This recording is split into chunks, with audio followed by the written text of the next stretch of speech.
Hello guys! Meron na naman akong demo for today ng aking ePay device. On this video, ipapakita ko sa inyo yung implementation ng ePay device sa isang video okay or karaoke machine. As you can see, meron ako ditong app. Ito yung sariling app ni ePay device, which is IoT ePay. Putol lang yung P at Y. It should be IoT ePay. And then downloadable to sa marketplace or sa Google Play App Store. Medyo maingay lang sa surroundings kasi mayroong construction na nagaganap sa area. And then ipapakita ko sa inyo yung video okay. Meron siyang QR code. And meron siyang, as of now, meron siyang credit na 0. Yan. Ngayon, kung ang credit ng video okay is naka 0, hindi ka pwedeng kumanta kahit mag-select ka ng number, click mo play, hindi tutunog yung video okay. Unless meron kang credit na kahit 1 credit. Sa video okay na to, 5 pesos is equivalent to 1 credit.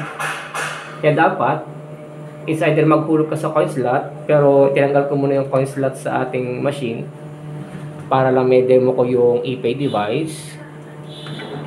Kasi sa video na to, ang ating gagamitin na mode of payment is yung ating ePay device using IoT ePay app. Now to start, i-click ko muna yung QR code scanner. Ayan. Then scan for the QR code. Ayan. Mapapansin nyo meron ditong details ng QR code, which is 1 song 5 pesos, 5 pesos per song, 5 pesos, ulit-ulit yung 5 pesos, and then click to buy. Ayan, lalabas yung 5 pesos na macha-charge through my GCash. As you can see, nakalink yung aking GCash sa app. Therefore, yung payment will be charged dun sa GCash. Then, click tap to buy.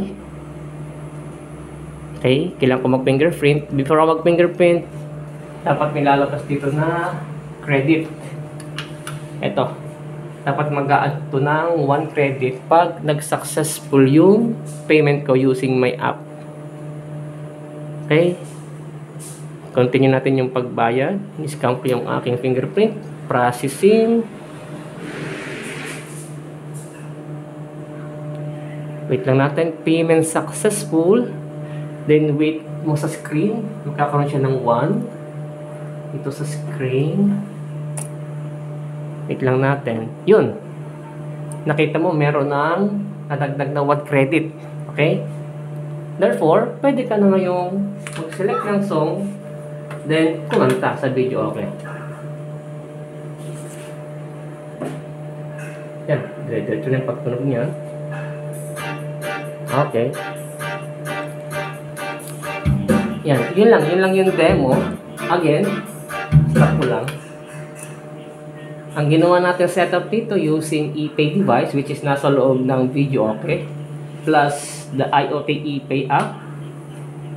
Pwede tayong magbayad sa ating vending machine or sa video okay using my app, and then maka-credit mismo yun doon sa video okay. Ayan. Yun lang, and thank you for watching.